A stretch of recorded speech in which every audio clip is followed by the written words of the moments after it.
우리 지역의 이슈 콕 짚어봅니다. 헬로 이슈 토크. 지역의 현안을 시시각각 다뤄보는 헬로 이슈 토크 시간입니다. 어느덧 새학기가 시작되는 3월입니다. 우리 지역의 대학들은 학생들 맞이해 분주한 상황인데요. 그런데 지난해 발표된 대학 기본 역량 진단 결과에 따라서 대학교의 희비가 엇갈리고 있습니다.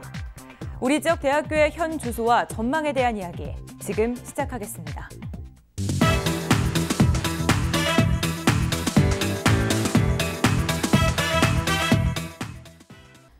네, 지난해 대학 기본 역량 진단 평가 결과가 나오면서 2019년 올해부터 우리 지역 대학교의 모습이 조금씩 엇갈리고 있는 상황입니다. 자율 개선 대학, 역량 강화, 재장 지원, 제한 이렇게 세 가지로 나누었는데요. 이 결과가 올해부터 좀 3년 정도 이렇게 유지가 된다고 하는데 맞습니까? 예, 네. 그렇습니다. 그 2018년도에 대학 기본 역량 진단 평가가 실시가 됐습니다. 이건 그 대학 정원 감축을 목적으로 하는 평가지요. 2015년도 박근혜 정부 시절에 대학 구조개혁 평가가 한번 실시된 적이 있고, 그때 이제 15년도에 실시하면서 3년 후에 다시 재평가를 하겠다고 하는 게 문재인 정부 들어서 대학 기본 진단 역량 평가라고 하는 이름으로 이렇게 된 겁니다. 전체 총 대상 대학 중에 한 60% 정도를 자율 개선 대학으로 하고요. 그 다음에 나머지 40%에 대해서 재평가를 2단계 평가를 해서 그 중에 이제 일부에 대해서 그 재정 지원 제한 대학, 역량 강화 대학 뭐 이런 식으로 해서 구별을 해서 그 정원 감축, 그 다음에 학자금 지원, 재정 지원 제한 뭐 이런 여러 가지 조치들을 취한 겁니다. 그래서 요게 이제 앞으로 3년간 영향을 미칠 거고요.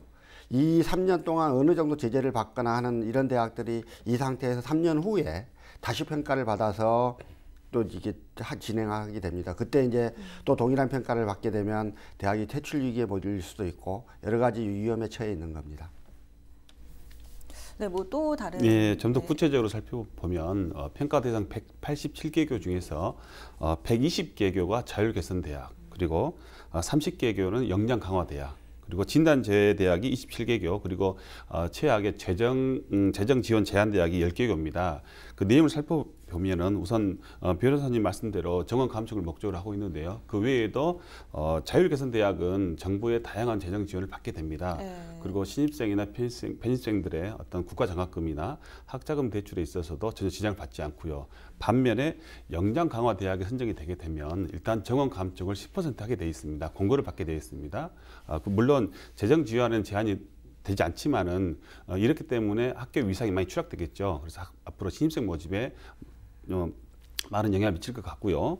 그다음에 이제 재정 지원 대학이 있어요. 이 재정 지원 제한 대학은 두 가지 유형이 있는데 1유형 같은 경우는 정원 감축을 15%, 2유형은 35%의 큰 숫자의 정원 감축을 공고받게 되어 있습니다. 여기에다 재정 지원도 제한되지만은 학자금 대출, 그다음에 국가장학금 1유형은 50%의 학자금 대출을 제한이 있지만 2유형 같은 경우는 국가장학금이나 또는 학자금 대출에 있어서 100% 제한을 받기 때문에 이 대학을 지나간 학생들은 유의를 해야 될 것 같습니다. 네. 이렇게 좀 구체적으로 말씀을 해주셨는데요. 이 분류에 따라서 좀 이야기를 좀 자세하게 나눠보겠습니다. 먼저 목포대학교가 좀 자율 개선 대학교에 속하게 됐습니다. 전남권 일반계 국립대학 중에 좀 유일하게 속하게 됐는데 자세한 설명 좀 부탁드립니다. 저희는 전남이지만 광주도 저희 대학 생활권이기 때문에 광주 전남 살펴보면 광주에서는 광주대학교, 광주여대, 전남대, 호남대 등 4개 대학이 자율개선대학으로 선정이 됐고요. 전남에서는 동신대, 목포가톨릭대, 목포대, 그리고 목포해양대학교, 초당대 등 5개 대학이 자율개선대학으로 선정이 됐습니다. 물론 목포대가 일반계 국립대 중에서는 이제 유일하지만은 목포해양대도 있기 때문에 이렇게 자율개선대학으로 선정이 됐다는 걸 말씀드립니다. 네. 네, 이렇게 자율개선대학교에 선정이 되면은 뭐 목포대학교에 아까처럼 뭐 입학금이나 아니면은 학자금 대출을 받거나 이런 거에 부분에 좀 자유로울 수 있다는 이야기를 해주셨습니다. 좀 더 긍정적인 효과가 있을 것 같은데요. 예, 그렇죠. 네. 일단은 학자금 대출이나 국가장학금에 전혀 제한이 없지만 그럼에도 불구하고 자율개선대학으로 지정됐다는 것은 그만큼 학교의 역량이 강화됐다는 뜻입니다. 그래서 신입생 유치에 있어서도 긍정적인 신호인데요. 그 결과가 바로 나타났어요. 그러니까 작년에 목포대학교의 신입생 지원율이 전남권 국립대 중에서는 1위를 달렸습니다. 그리고 또 이어 반대로 역량 강화대학에 선정 순천대학교는 3.4대 1에 불과했어요. 정시 지원이. 수시도 마찬가지였고요. 또 광주권을 살펴보면 저희들이 광주에서도 조선대학교가 역량 강화대학에 선정됨으로써 많은 충격을 주었는데요. 또 호남대학교는 반면에 같은 사립대이지만 자율개선대학교로 됐어요. 호남대학교의 수시 정시 경쟁률이 1위였거든요. 반면에 조선대학교의 경쟁률은 다소 낮았다는 점. 이런 점에서 자율개선대학과 역량강화대학 희비가 교차했다 이렇게 보겠습니다. 네. 선정되고 선정되지 않고에 따라서 조금 더 신입생 유치나 이런 부분에 대해서도 차이가 좀 있었다. 네, 네, 이런 말씀이시죠. 근데 앞서 순천대학교를 간단하게 언급을 해주셨는데 이 순천대학교가 83년의 전통을 갖고 있음에도 불구하고 이번에 선정이 되지 못했습니다. 좀 이 부분에 대해서는 또 어떻게 그러니까 생각을 하시는지. 평가 대상 대학들 중에 60%를 이제 자율개선 대학 이렇게 하는 거지요. 그러면 거기는 이제 1단계 평가로 끝나고요. 거기에 들지 못한 대학들이 2단계 평가를 받게 되는 거니까 일단 거기서 한번 명성의 흠이 갔고 2단계 평가 대상들 중에서는 역시 이제 제일 조금 나은 데라 그래서 역량 강화 대학 이렇게 평가를 받는 거예요. 재정 지원과 관련해서는 특별한 문제가 없는데 일단 신입생 정원이 한 10% 가까이 감축이 돼요.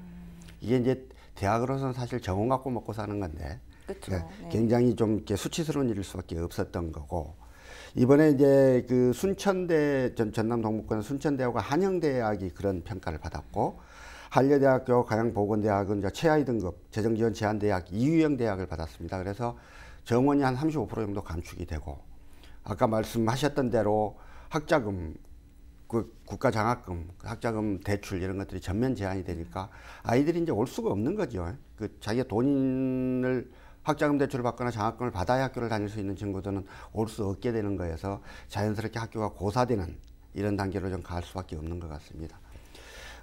순천대학교의 경우는 이제 광주 전남 국립대학 중에 유일하게 이제 그 그 역량 강화 대학이 된 거예요. 그래서 그 굉장한 충격이었고 결과 이제 총장님께서 사표를 하시고 며칠 전에 이제 새로운 총장 선출을 위한 그 투표가 실시가 돼서 지금 교육부 승인이 올라가 있는 상태입니다. 그래서 그 자체는 굉장히 좀 충격적인 사건이라고 받아들여지는 거고 그에 대비해서 이제 순천시나 동문회 차원에서 순천대학을 좀 살려야 되겠다는 차원에서 순천시가 한 50억 정도 재정 지원을 하겠다. 동문회에서 한 10억 정도 재정 지원을 하겠다. 이렇게 나오면서 어쨌든 그 자율개선대학에 포함되지 못한 충격을 그런 재정 지원을 통해서 좀 해결하려고 하는 지역사회 움직임들이 좀 일어나고 있는 그런 상황입니다. 아무래도 여기에 들지 못했다는 것 자체만으로도 이미지적으로 좀 타격이 그런 거죠. 네, 그러니까 굉장히 창피하게 생각을 하는 거예요. 근데 이제 꼭 그래야 할지에 대해서는 여러 가지 이러한 유의 평가 방식에 대한 시각들이 다를 수 있으니까 그러긴 하지만 전반적으로는 굉장히 좀 창피하다는 느낌들을 갖게 되는 거고 그래서 그 뭐 총장님도 즉각 사퇴 의사를 표명하고 그랬던 것이지요. 그러면 이 위원님께서는 좀 어떻게 생각하시는지 이 부분에 순천대학교를 이야기하면서 목포대학교를 빼놓고 이야기하지 않을 수 없습니다. 왜냐하면 교내외 상황이 목포대와 순천대는 거의 유사합니다. 그리고 저도 정계 입문하기 전에 목포대학교에서 10년 이상 그리고 서울권 대학에서 주로 강의를 했었는데요. 그동안 목포대학교 진학 과정을 많이 살펴봤습니다. 근데 목포대학교는 이렇게 지금 자율개선대학으로 역량이 강화된 이유 중에 하나가 가장 큰 이유가 저는 지역 산업과 연계한 특성화 전략에 성공했다고 봅니다. 아시다시피 영암의 대형 조선소 들어서면서 바로 그 전문 인력을 배출하는 조선해양학과가 목포대학교에 설치되었고 이 학과를 중심으로 특성화 전략이 성공해서 많은 인력들이 대불공단에 취업하는 이런 현상을 보여줬거든요. 물론 최근에 조선업 불황으로 조금 약간의 위기도 있었지만 다시 화랑으로 돌아서면서 조선해양학과도 옛 명성을 찾지 않을까 싶습니다. 그리고 여기서 그치지 않고 바이오 해양산업이라든지 신소재 학과를 특성화 전략을 하고 있어요. 이에 비해서 순천대 하면 저는 순천대 하면 막상 떠오르는 게 그렇게 많지는 않습니다. 물론 순천대학교가 지방대학 중에서는 특히 사범대학이 특성화되어 있어요. 그래서 작년에 어려운 여건 속에서도 59명의 중등 임용고사를 합격을 배출했지만 이 사범대학의 특화된 전략을 여기서 멈추지 말고 다른 학과까지 전파했다면 지금의 이런 수치스러운 결과는 오지 않았을까 저는 이런 생각을 해봅니다. 아무래도 이런 비슷한 그 배경을 갖고 있음에도 불구하고 다른 결과를 도출했기 때문에 조금 더 비교가 되고 좀 비판이 되지 않을까 이런 생각이 드는데 또 이제 국립대라면서 좀 안일한 태도를 취한 게 아니냐, 좀 안주하고 있는 게 아니냐 이런 비판도 좀 받고 있는 것 같습니다. 그런 비판이 당연히 있어요. 그래서 이제 그때 전 총장님하고 같이 일을 하셨던 그 보직 교수님들에 대한 비판들도 좀 상당히 있고요. 물론 본인들은 뭐 이게 우리들 잘못이냐, 쭉 누적돼 왔던 문제지 하고 좀 항변을 하고 있긴 하나, 그래서 여러 가지 시각들이 있고 좀 그렇습니다. 앞으로 이제 어떻게 이 학교 발전 방향을 잡아 나갈 것인지에 대해 사실은 이제 아주 좀 오래된 이야기이긴 하다. 2009년도에 순천대학교는 공과대학을 광양에 캠퍼스를 이전하는 문제를 적극적으로 논의를 하다가 당시 순천시장을 비롯한 일부 시민들의 반대로 이게 좌절이 된 적이 있어요. 만약에 그때 공과대학 캠퍼스를 광양으로 옮겨서 캠퍼스를 좀 이렇게 그 섹터를 넓히고 그 다음에 공과대학이 갖고 있는 그 특징을 포스코와 연계시켜서 강화시켜 나갔다면 이런 결과가 안 나올 수 있었을 거예요. 물론 한두 가지 원인은 아닐 수 있지만 이러한 결과가 나오고 나니까 그 2009년도에 그 같은 작은 소지역주의에 매몰돼서 그 공과대학 캠퍼스의 이전을 반대했던 그런 사람들에 대한 원망의 마음이 생기는 것도 사실입니다. 여기서 제가 순천대학교에 변명을 약간 해준다면 대학 진단 평가에 있어서 지방대학의 한계가 있습니다. 그런데 그 평가가 정량평가 중심으로 이루어졌기 때문에 지방대학들이 많은 이런 역량강화대학이나 재정 지원 제한대학으로 됐지 않나 이렇게 생각하는데요. 그 배경을 살펴보면 이번 역량강화대학의 선정 대학 중에서 순천대도 보면요, 지난 1주기 대학 구조 계획 평가 이후에 무려 200억이 넘는 그런 국가 예산을 받아왔습니다. 이 예산으로 학교를 위해 많은 투자를 했는데도 불구하고 역량 강화 대학으로 선정됐다는 것은 아마 진단 평가의 방식에 있어서도 한번 고민을 해봐야 되지 않을까 생각합니다. 조금 더 그 지방에 대한 특성을 좀 고려를 해서 좀 맞는 방식을 또 생각을 해내야 되는 부분도 필요할 것 같네요. 이번에는 좀 다른 대학으로 넘어가 보겠습니다. 우리 지역에서 좀 많은 관심을 갖고 있는 곳인데 광양의 유일한 또 대학교죠. 이 광양보건대학교에 대해서 이야기를 한번 나눠볼까 하는데요. 광양보건대 실상에 대해서 좀 먼저 짚어보고 가겠습니다. 이게 뭐 실상이 아주 복잡합니다. 이제 광양에는 광양보건대학교, 한려대학교 두 개가 있습니다. 한려대학교는 4년제 대학이고 광양보건대학은 보건간호계통의 그 전문대학이에요. 3년제. 그 설립자가 두 학교다 이용하고 그다음 남원의 서남대학교, 지금 이제 폐교 절차 거의 청산 절차가 거의 마무리되어가는 서남대학교를 만들었던 이용하, 그 같은 사람이죠. 2012년도 말에 그 자기가 설립했던 4개 대학에서 총 1,004억 정도의 교비를 횡령한 혐의로 구속이 돼서 재판을 받고 징역 9년 6월을 선고받고 지금 살고 있습니다. 아마 9년 6월인데 또 얼마 안 남았어요. 좀 있으면 나올 것도 같고. 그 사이에 이제 학교는 점점 엉망이 되어 갔습니다. 그래서 2015년 대학 구조개혁 평가 당시에도 최하위 등급을 받아서 그 작년에도 사실은 이제 최하위 등급을 받을 거라고 하는 거 거의 예상됐던 수준이에요. 그러나 그럼에도 불구하고 한려대학교는 몰라도 그 광양보건대학교 같은 경우에는 간호보건계통의 특성화된 대학이거든요. 전체 14개 학과 중에 10개 학과가 간호보건계통이고 간호학과, 방사선과, 임상병리과 이런 데들은 거의 취업이 100% 가까이 되고요. 그러니까 많은 취업생들이 입학생들이 몰리고 뭐 이렇습니다. 그래서 학교 비리 대학이라고 하는 오명만 벗고 기본적으로 장학금 문제나 이런 것들만 해결을 하면 학교 자체가 충분히 경쟁력이 있어서 살아나갈 수 있는 대학이었던 것이죠. 그게 이제 한려대학교하고 좀 차이가 있는 거여서 한려대학교와 광양보건대를 좀 분리해서 한려대학교는 어쩔 수 없다 하더라도 광양보건대학교는 살리자라는 움직임이 있었는데 그 구재단, 이용하 측 재단 사람들 또는 그들의 과거에 그들과 한편이었던 사람들이 보건대학교와 한려대학교를 같은 선에 놓고 물타기하는 방식으로 해서 계속 여론을 좀 흐려왔던 면들도 있고요. 그래서 작년 구조개혁 평가를 앞두고 이 대학을 살리기 위한 지역의 강력한 의지 이런 것들이 반영이 돼서 평가의 결과를 달리하거나 조금 어쨌든 평가와 관련해서 여러 가지 좀 다른 결과를 가져올 수 있는 방법들이 있었음에도 불구하고 그걸 못하고 넘기고 말았던 거예요. 이제 이렇게 되고 보니까 학교가 이제 지금 제가 기억하기로 간호학과하고 임상병리과인가 그 두 개 과만 해도 학생 신입생 수가 250명인데 올해 전체 신입생이 250몇 명밖에 안 되는 걸로 알아요. 이제 불안하니까 못 가는 거고 그 다음에 장학금이 없으니까 못 가는 거고 이런 문제지요. 그래서 학교는 점점 이제 그렇게 좀 돼가고 있는 상황이고 광양보건대학교 주변에 있는 원룸의 공실률이 63%를 넘은 지가 오래됐습니다. 그러니까 100개 중에 63개가 비어 있는 거고요. 그 인근의 상권들이 굉장히 좀 어려워하고 이런 문제들이 있습니다. 그래서 특별한 현재 뭐 묘수가 있지는 않지만 그래도 여전히 보건대학이라도 살리자라고 하는 움직임들은 상당히 있는 거고 이제 최근에 그 사립학교법이 개정이 돼서 비리대학의 경우 설립자가 학교가 해산되더라도 그 자녀 재산을 가져가지 못하도록 법이 바뀌었기 때문에 이용화도 이거 학교가 없어져도 못 가져가요. 그렇다면 이제 좀 명예롭게 이걸 좀 내놓고 지역사회에 이렇게 뭔가 마지막이라도 어차피 자기가 못 가져가는 거니까 그렇게 했으면 좋겠는데 내가 못 먹더라도 남 좋은 꼴은 못 봐 이런 심산인지 여전히 그러한 움직임들이 전혀 없고 딴소리만 하고 있고 이런 상황입니다. 네, 오늘 이렇게 뭐 지역 내 대학교 이야기, 여러 대학교 이야기를 좀 나누고 있습니다.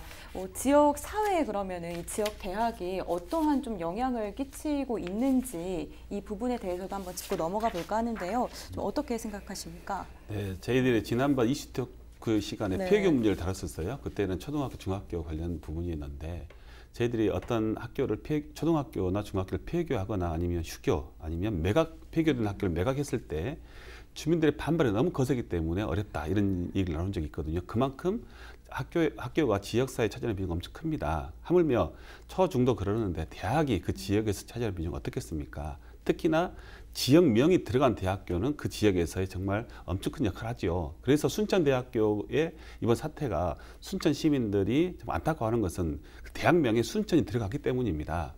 저는 그렇게 생각합니다. 그런데 최근 우리 지역 목포를 살펴보면요. 목포에는 목포해양대학교가 있어요. 궁집입니다. 그런데 목포해양대학교의 새로운 총장님이 취임하시면서 공약으로 목포해양대학교의 교명에서 목포라는 지역명을 빼겠다. 이런 말씀을 하시고 최근 진행 중에 있습니다. 그 이유를 살펴보면 참 이해할 수가 없는데요. 목포라는 지역명이 들어가 있기 때문에 서울권 아니면 다른 지역의 우수 학생들이 시골 학교라는 인식을 하고 있어서 오지 않는다. 또 국제화의 걸림돌이 되기 때문에 빼겠다. 강력하게 추진하고 있어요. 저희 지역사회에서는 강한 반발을 하지요. 지금 목포시의회나 특히 전남도의회에서도 제가 대피 발의해서 규명 반대 결의안을 교육부에 제출하기도 했습니다.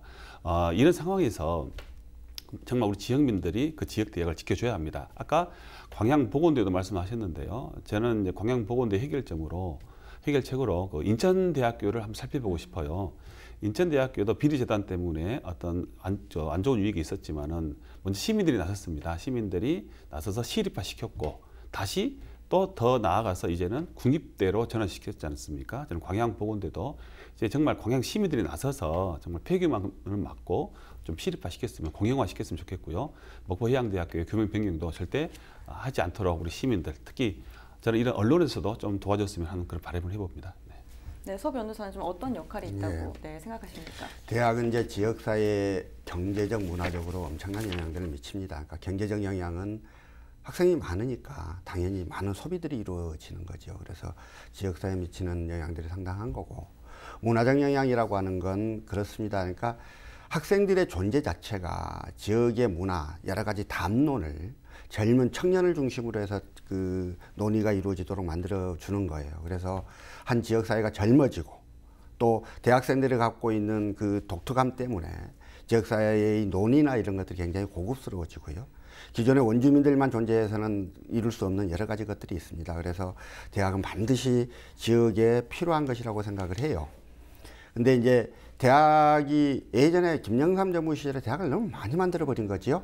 근데 그 이후에 계속 저출산 고령화가 진행이 되고 학령 인구가 줄어들고 어쩔 수 없이 학교가 좀 일정하게 대학을 감축을 해야 되는 건 불가피한 일인 것은 같습니다. 그러나 그것도 역시 좀 자율적으로 놔뒀으면 좋겠다 이런 생각이에요. 그러니까 지금 대학 기본역량 진단평가가 국가기관이 나서서 평가를 해서 점수에 맞춰 학교를 없애겠다는 취지인데요. 이게 무슨 기업 구조조정 하듯이 이렇게 하는 게 맞느냐? 과연 그 대학에 대한 평가라고 하는 게 진짜로 그 여러 가지 교육적인 측면, 지역사회 그 대학의 존재 가치, 이유 이런 것들까지를 다 포함을 해서 평가가 제대로 이루어질 수 있는 거냐? 그렇지 못하는 면들이 크다라고 보는 거죠. 그래서 국가가 주도해서 대학을 줄이기 위한 평가는 좀 그만했으면 좋겠다라고 하는 게 제 생각이고요. 그 이제 지역사회에서 어쨌든 그 좀 시장에 맡겨두면 좋겠다 이런 건데, 다만 이제 이런 문제를 이야기할 때 또 각 지역도 좀 잘 봐야 하는 게, 야 우리 지역에 있는 대학이니까 없으면 안 돼 이러면 안 되는 거거든요. 그럼 어떻게 하라고요? 학교가 경쟁력이 없으면 없어질 수밖에 없을 거라고요. 그래서 우리 지역에 있기 때문에 없어지지 말아달라는 이야기가 아니라 우리 지역에 있는 이 대학은 경쟁력이 있기 때문에 없어지지 말아달라 이렇게 이야기를 해야 되는 거예요. 그래서 어떤 형태로든 그게 과의 특성화나 아니면 다른 그 무엇이건 간에 학교 자체가 갖고 있는 고유의 경쟁력을 중심으로 해서 경쟁력이 있는 대학은 자연스럽게 살아남고 경쟁력이 없는 대학은 자연스럽게 없어지는 이런 구조로 좀 재편될 필요가 있다 이런 생각이 들고요. 그렇다면 이 지방 대학들의 경쟁력을 강화하기 위해서 대학들이 어떤 걸 해야 되고 또 어떤 방향으로 좀 나가야 될지. 뭐 여러 가지가 있을 거예요. 그러니까 각 대학마다 갖고 있는 특성들이 다 달라서 일률적인 그 경쟁력 강화 방안 이런 게 있기는 어려울 텐데요. 우선 이제 광양보건대학을 다시 예를 들면 지금 그러니까 거기는 현재보다는 미래의 존재 가치가 더 큰 거 아니에요. 이렇게 과의 어떤 특징이 갖고 있는 학교의 경쟁력이 있겠고요. 또 어떤 대학들은 그 어떤 분야, 아까 목포해양대학 같은 경우도 그럴 거예요. 글로벌화해지고 해양 시대로 나아가는 단계에 있어서 이거는 굉장히 세계적인 인력들을 배출해낼 수 있는 좋은 아이템을 갖고 있는 학교들이잖아요. 이런 것들은 더 강화하고 그 다음에 지역사회가 더 나서줘야 돼요. 저는 지금 대부분 그 지역에서 과연 대학들에 대해서 어떤 역할들을 하고 있는지에 대해서 잘 모르겠어요. 초등학교가 학생 수가 줄면 불가피하게 없애야 되는 면들이 있을 거예요. 그거 지역사회가 나서서 좀 더 지원하고 학생 수가 줄어든 여러 학교들을 같이 연계해서 활동들을 할 수 있는 방안들을 지자체가 나서서 좀 도와주고 이런 방식으로 해서 학교를 살려내는 것들이 지금에 있어서 올바른 방법이라고 한다면 대학에 있어서도 대학이 그냥 교육부하고 대학의 문제만으로 나벼들 것이 아니라 지자체가 좀 더 적극적으로 나서서 좀 더 많은 지원들을 하고 학교 자체의 존재의 필요성에 대해서 인식하고 또 이 학교가 갖고 있는 경쟁력을 더 강화하는 방향으로 학교도 노력하고 지역사회도 더 많이 지원하고 이런 것들이 좀 겸해져야 학교가 경쟁력이 있는 대학으로 재편되는 이런 구조가 될 수 있다고 생각을 합니다. 네, 그렇군요. 이 위원님께서는 어떤 방향으로 좀 가야 될지. 비슷한 얘기인데요. 저는 대학의 그 특성화 전략만이 앞으로 살아날 길이다. 특히 지방대학은 특성화 전략뿐이다라고 생각합니다. 지금까지 그 지방대학이든 서울권대학이든 보면요. 그 백화점식 운영을 해왔습니다. 일단 학생 수가 과거에는 많았기 때문에 몸집 불리기에 앞섰어요. 그러니까 A 대학에 있는 학과가 B 대학, C 대학, D 대학에 다 있는 겁니다. 이렇기 때문에 그동안은 잘해왔지만은 최근에는 학생 수가 줄어들면서 이제 학생들이 또 학부모들이 백화점 중에서도 좀 더 화려한 백화점, 저 큰 백화점, 명성 있는 백화점을 가게 돼 있죠. 그렇기 때문에 지방 대학들이 현재 고사 위기에 있는 거죠. 근데 예를 들어서 우리 근방에 있는 초당대학교 예를 보겠습니다. 초당대학교도 과거에 비해서 지금 경쟁이 굉장히 강화됐습니다. 멈칫도 많이 줄였지만 그 전략을 초당대학교는 이제 항공 특성화 대학으로 이미 명성을 날리고 있습니다. 그렇기 때문에 초당대학교 일을 봤을 때도 마찬가지로 우리 지방대학이 살 길은 이제는 특성화 전략이다. 저는 이렇게 보고 있습니다. 네. 네, 각 대학에 맞는 좀 전략을 잘 짜는 게 좀 중요할 것 같습니다. 네, 네. 오늘 두 분 말씀 고맙습니다. 지역의 인재들이 지역 대학에서 성장하고 지역에 안착하는 선순환 구조를 구축하기 위해서 지역 대학과 지역 사회, 학생 이 모두의 역할이 필요한 때인 것 같습니다. 지금까지 헬로 이슈토크였습니다. 우리 지역의 이슈 콕 짚어봅니다. 헬로 이슈 토크.